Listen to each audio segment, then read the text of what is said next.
In his initial remark this morning, Marco Butti spoke about the crisis in Central and Eastern Europe and the fact that at some point there was a major worry about what would happen there. New divide, meltdown.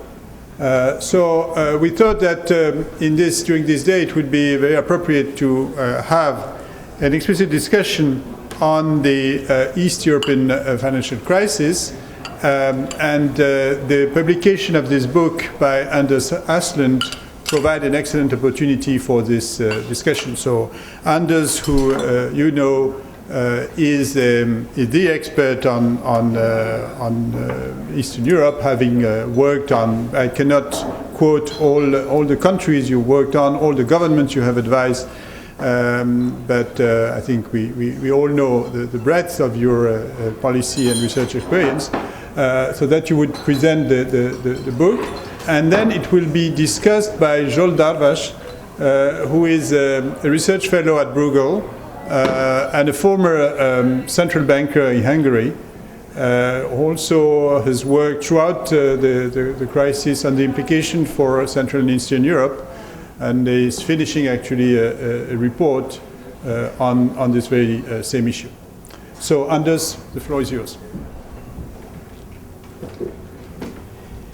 Thank you very much. It's a pleasure to be here and present this book. And I should particularly thank Fred Bergström, who has given me the opportunity to write this book quite fast this year. In the spring, I realized that this crisis in Eastern Europe that had looked so bad was all of a sudden disappearing. And you know, nothing is as easily forgotten as success. So I thought I had to remind everybody that there actually was a crisis, and already now I realize that people ask with surprise, what East European financial crisis? I didn't know there was one. And in particular, I would like to thank the publications department here that has brought out the book so fast and nicely. The fundamental thesis of this book is simple. This was a well-managed crisis. You hardly see this good crisis resolution anytime, anywhere. Normally, when you talk about a crisis, it is a lot of complaint how badly things have gone. In this case, it's pretty much the opposite. The countries I'm discussing, it's the 10 new East European members of the European Union, the 3 Baltic states, 5 Central European states, and Romania and Bulgaria. The theses are simple. This was a standard credit bubble, nothing special about it, bad, but we have seen such things before, nothing original. There are 3 things that I would emphasize as surprising. That there was no change in exchange rate regime anywhere. The political economy was excellent, and I think that the crisis management was very good by governments, the IMF, and the European Union that come out very well. Just briefly on the causes. I would argue that the fundamental problem was loose monetary policy of the US Fed and the ECB. For example, the ECB increased the M2 by 9.5% a year from 2005 to 2008. In that situation, you get carry trade with excessive capital inflows, excessive credit expansion, with real estate bubbles, rising inflation, current account deficits, and a problem was that these countries had very small currency reserves. But it was not a public finance crisis, and there was very little leverage overall.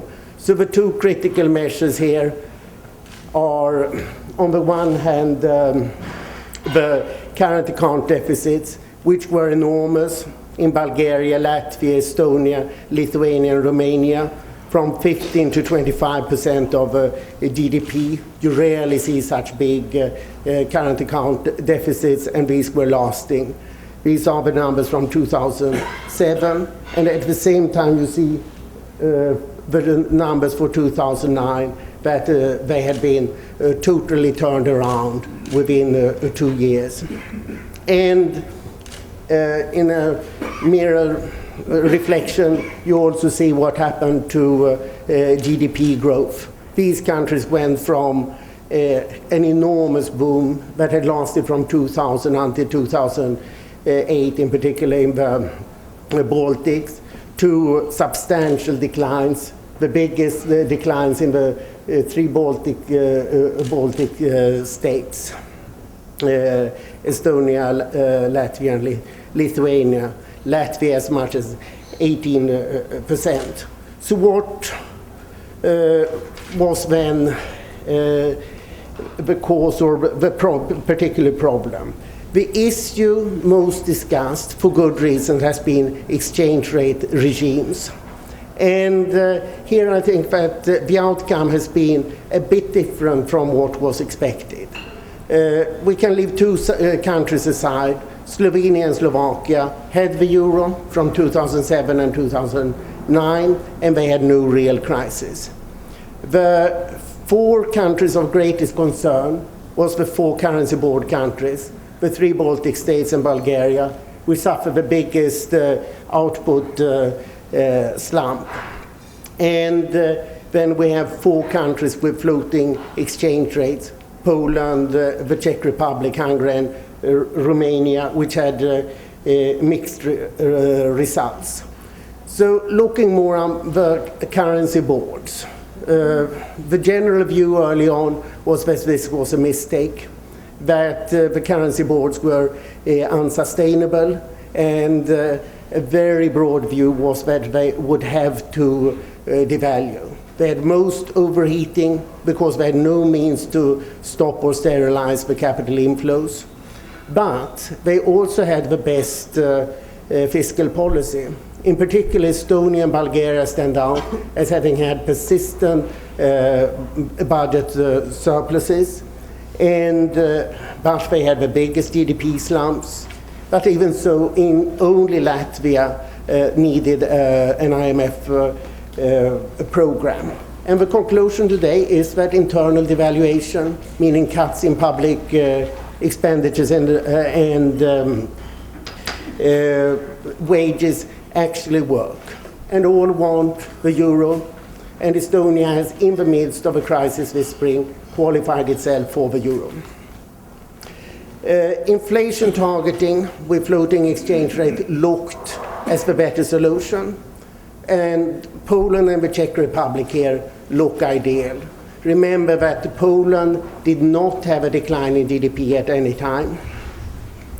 And the Czech Republic has pretty much done equally well, only that it's more dependent on exports.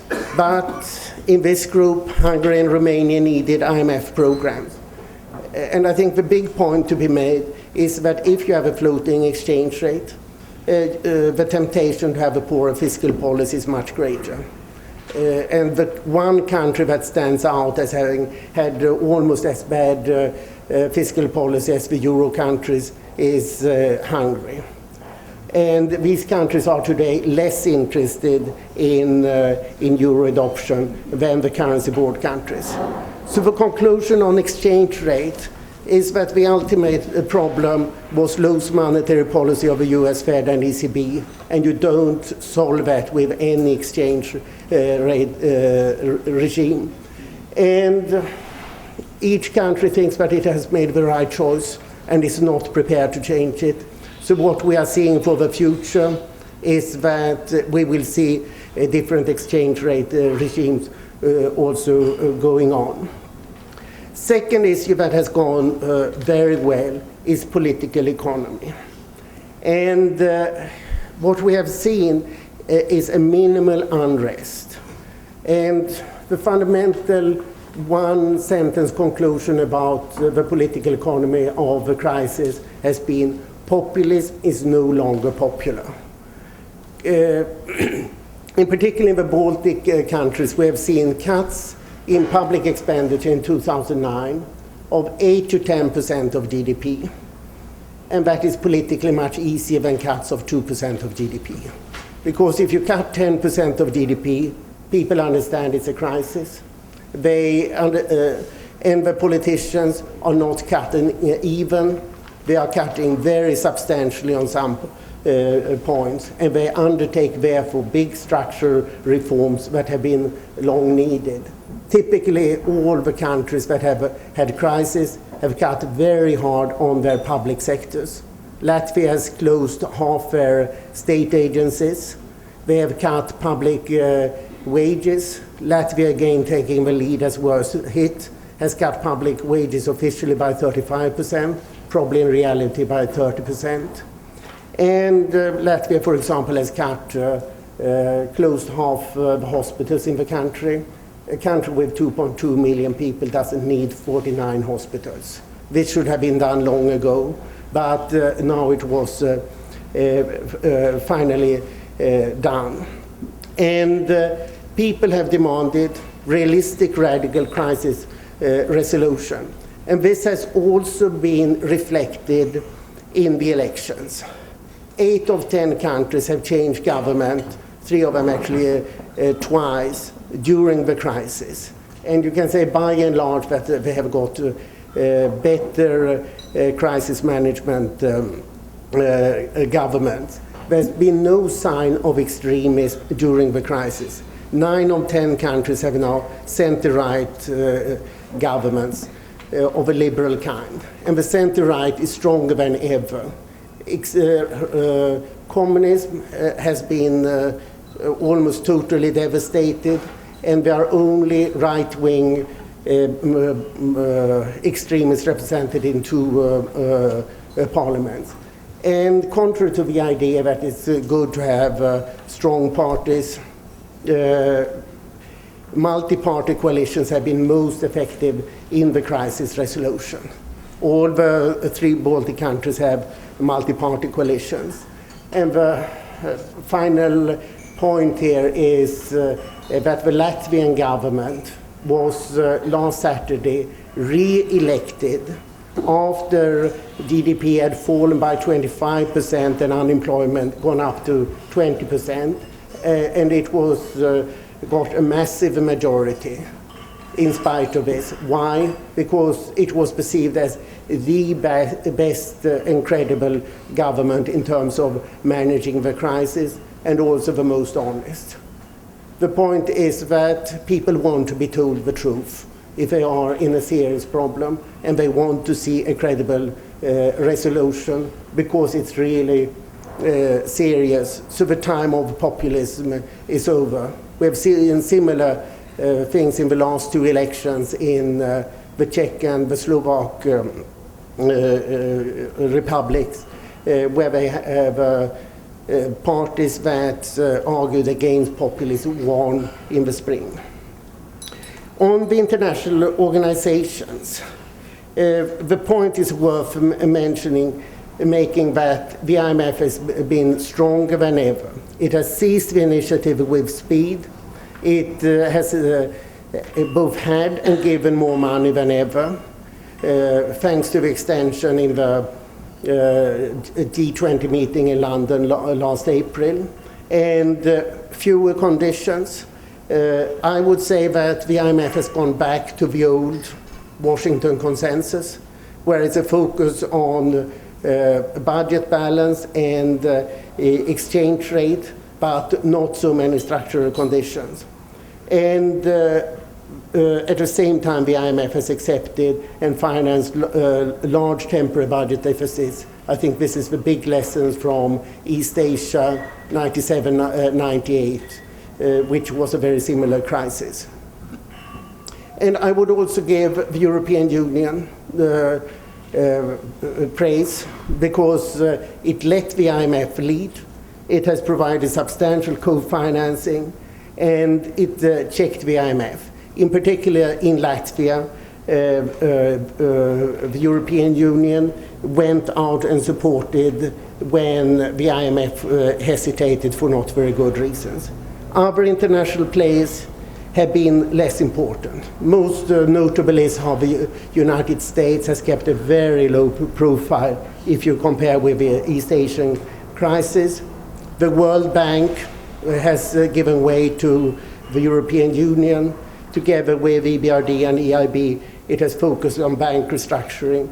The big surprise is that the European Central Bank has been almost absent. As one of the important ministers in the region said, he likened the ECB with a Voldemort, that everybody is so afraid of it that they dare not even speak its name out aloud. And here I'm drawing on what Zoltarbas and Jean Pisani-Ferry wrote already in 2008, what the ECB should have done. The ERM2 period is very much what has exposed the Baltic countries to this unnecessary vulnerability. One should set a floor for inflation. They suggest 2% a year. I think that is right. With current criteria, it would be a 1% inflation. You don't want to push things like that far. And the ECB refused to offer any credit swaps to EU countries in the region. I see no reason for that. So what is the outcome and the outlook? Trimmed public sectors, expenditure cuts rather than higher taxes. The liberal tax policy has been unchanged. 7 have flat income taxes, none have increased those, a couple are considering introducing them. Eastern Europe has gained efficiency and self-confidence, and what we are seeing is European convergence. Therefore I call the book "The Last Shall Be the First." And here you see it in terms of the increased European convergence from 93 and 2008. And the final picture here I've chosen from the old town in Riga, just to show you how calmly and nicely this crisis has been settled. Thank you. So we were speaking of good crisis. The gold standard of the good crisis goes to Eastern Europe, if I read well what you said. So I will now give the floor to Zsolt for comments. Thank you very much also for inviting me to discuss this paper. I have a very nasty role because I was asked not to highlight the merits and the great new ideas of the book, but to continue where Anders has finished and offer some other insights or some of the issues that I see a little bit differently. So I have to say that I like the book very, very much. I think it's an excellent report on what has happened in Eastern Europe during the crisis, and also how the situation has evolved and how the crisis was solved, and also have some very novel conclusions that I have not seen other places. But I cannot detail this part during my presentation, but I would like to instead, or I have to instead concentrate on some of the controversies. And I have picked up 3 issues. These three issues are highly related, but I think all are to some extent important. So the first one is that, as Anders said, that the ultimate cause was loose monetary policy in the US and in Europe. And I will argue that although certainly this created an environment, but national policy choices mattered even more, in my view, than the external environment. The second one is that Anders is among the few authors, I have to say, who believe that the policy choices of the Baltic countries and Bulgaria, by not changing their currency regime, but continue to keep the exchange rate system as it is, so keep it fixed, but instead foster price and wage cuts. And he believes that it works. I will have some question mark whether this is really the case. And it also has an implication for the title of this book, whether indeed the last will be or shall be the first. So I have just 8 slides, so I would like to speak also very quickly because we are over time. So certainly the economic history shows a lot of examples when loose monetary policy, especially from the US, has led to the build-up of imbalances in emerging countries because that triggered capital inflows. And when the US started to tighten, then crisis occurred in emerging countries. But this time is a little bit different. And I have 2 points to say that. First is that Asia and Latin American countries have faced basically the same external environment, and they were not hit almost not at all. And second, if you look at Eastern Europe, you see a wide diversity. Some countries like Poland have not even had to experience a recession, while Latvia has lost 1/4 of its GDP. So let me show you just one chart on this. Go on. This shows the quarterly GDP developments normalized to the third quarter of 2008, the collapse of Lehman Brothers, for Central Eastern Europe, 5 countries in Baltics and Balkans. So these are the 10 countries covered by Anders. And also Asia, 6 small Asian countries, not including China and India, but Indonesia, Korea, Malaysia, and 7 countries from Latin America. And what you see is that, as it also been said by many previous speakers, Asia is picking up very quickly. Also Latin America is also picking up reasonably quickly. But if you look at Eastern Europe, first of all, there is a big division, a big difference between Central Europe and Baltic and Balkan countries. But also the recovery, it has started. Also, if you look at here, this is the second quarter of this year. It has started somewhat, but still, both the shock was much more serious.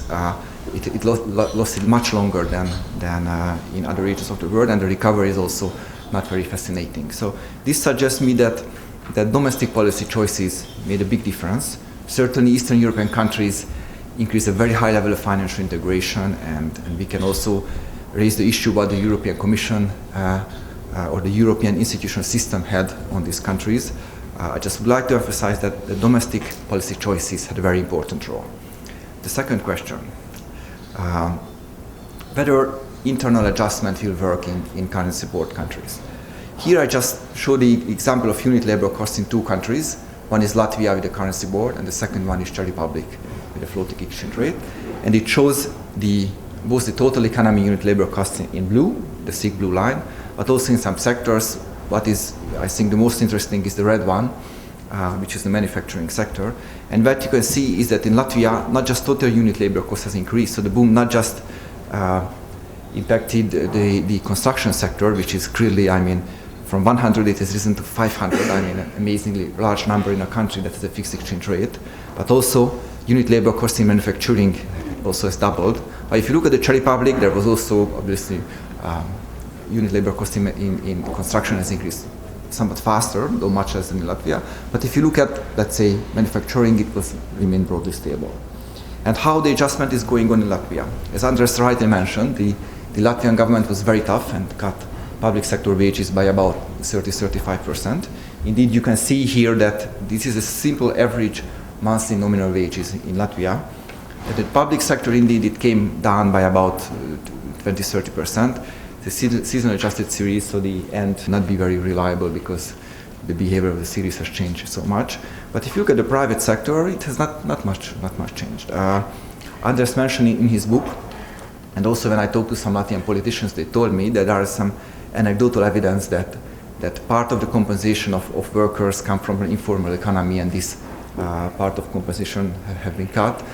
But I'm not very convenient with this explanation, because if one would expect something that we would expect that the crisis even leads to an expansion of the informal economy, because if the GDP collapses by 1/4 and many corporations faces, either going to bankruptcy or somehow try to avoid taxes, then I would instead expect that the informal sector is expanding.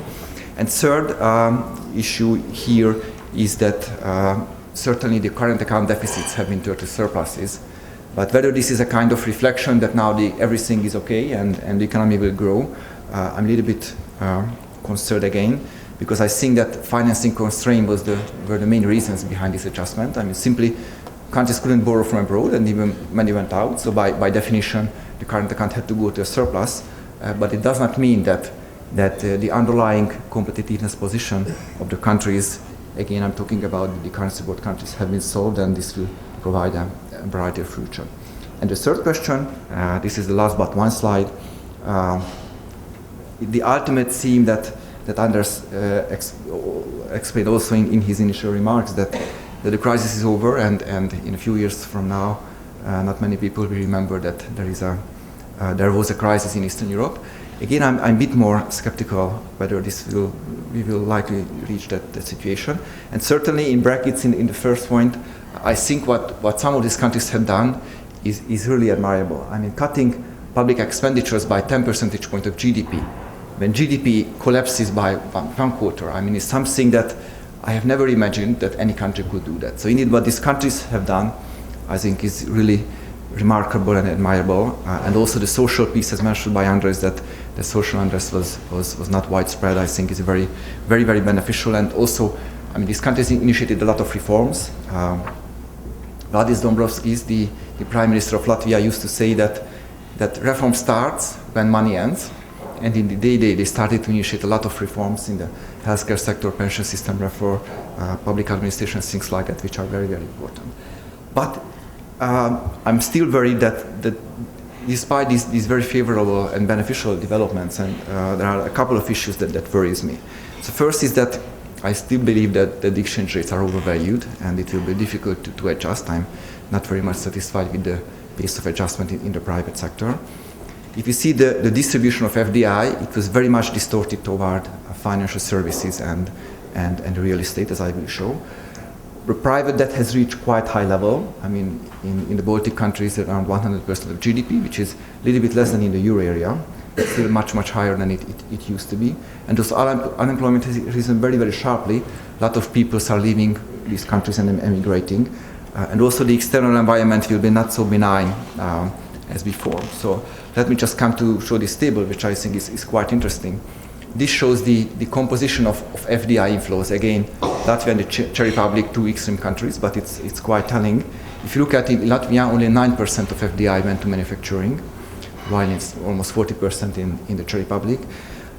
In contrast, the finance and real estate sectors receive 1/2 of FDI capital inflows into Latvia, and then I also have to add that FDI was not the dominant source of financing for Latvia, while the Czech Republic is much more benign, the picture. So again, changing the situation is not very easy and not very straightforward. And my last slide, which I did from the recent World Economic Outlook projections, again, I just simply calculated till 2015, these country group averages that I have shown you before. And again, what you see is that in Asia and in Latin America, I mean, there was a slowdown, I mean, or a stopping growth, basically. On average, there was no recession in these countries. And after that, the IMF expects that they will rebound very rapidly. If you look at Central Europe, they are a little bit better positioned, and indeed, they will grow likely faster than the EU15. But if you look at these Baltic and Balkan countries, the recovery will be much, much longer. And again, there's a differentiation here. For example, Latvia is not expected to reach its 2008 level. So Latvia will be somewhere here. I mean, Romania is doing somewhat better. Certainly, forecasting is a very difficult exercise, especially if you would like to forecast the future. And the IMF may be wrong, but I think that the IMF forecast also underline my concerns that it will be not so easy, especially for currency board countries, for coming out of this crisis. Thank you.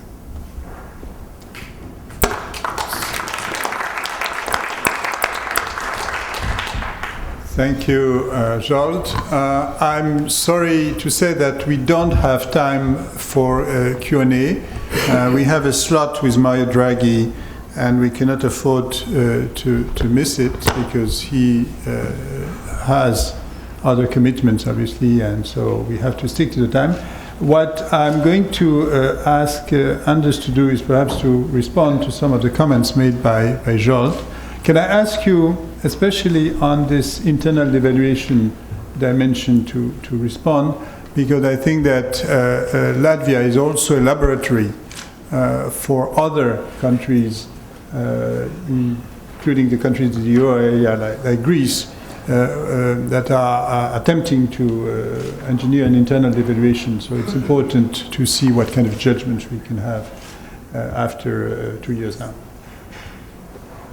Yeah, thank you very much. Very good comments. And let me respond. Many of these things are in the book. When it comes to monetary policy, of course, Poland, the Czech Republic, and Slovakia during the first half of the 2000 decade had pretty much ideal monetary policy. These were the three countries that had positive real interest rates, that were leaning against the wind, and they did that very well. At the same time, they had very bad fiscal policy. They had big fiscal deficits. So you have a sort of trade-off between if you have inflation targeting, you tend to have stricter monetary policy and looser fiscal policy, while the currency board countries did better. And Poland and the Czech Republic had a pretty low growth during those years, and generally in Central Europe. The Baltic states have had massive economic growth. So Latvia had 11% growth a year during the last 3 years before the crash. So Latvia probably for the last decade had an excess growth of 2 to 3%, and that we have to take into account. So of course the cost will be substantial, but you can also say that they lived on debt. With regard to the debt, though it is private, I don't see any reason that will be a major problem now. It's not that private debt necessarily becomes public debt, and the public debt remains low.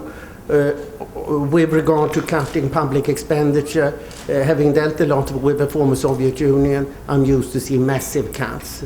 I remember particularly Russia cut public expenditure by 14% from 1997 to 2000, and meanwhile they only had 1 year of declining GDP in 1998 of 5%.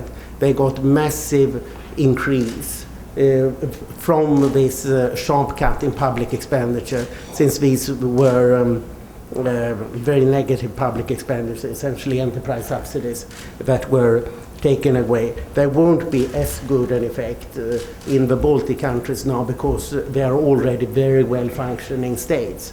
But of course the fundamental problem was that they were open economies, they had a lovely investment climate, and therefore they get the huge amounts of foreign capital flows, which they couldn't stop as EU members. And given that they were in ERM2, they couldn't do anything with their exchange rate policy either without major changes. So they were really in a total bind. And then we can say that this was a problem, but we shouldn't blame them for it. What could they have done? They could have even more fiscal surpluses, but you can't really have more than 2 or 3% of GDP in budget surplus, as Bulgaria and Estonia persistently had. Admittedly, Lithuania and Latvia were just below balance.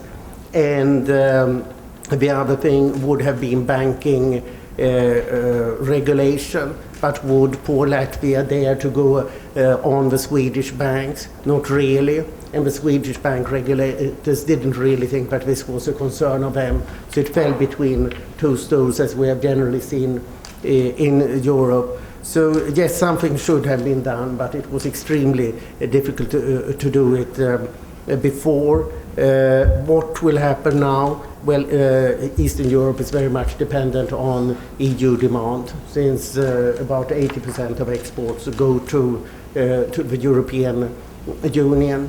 So therefore, they are in a bind together. But I think that we'll gradually see picking up of the growth rates, but not reaching the prior level of 9% growth a year for the Baltic states in the period 2000 to 2007. Thank you. So, thank you very much. This closes this part of the conference, this panel.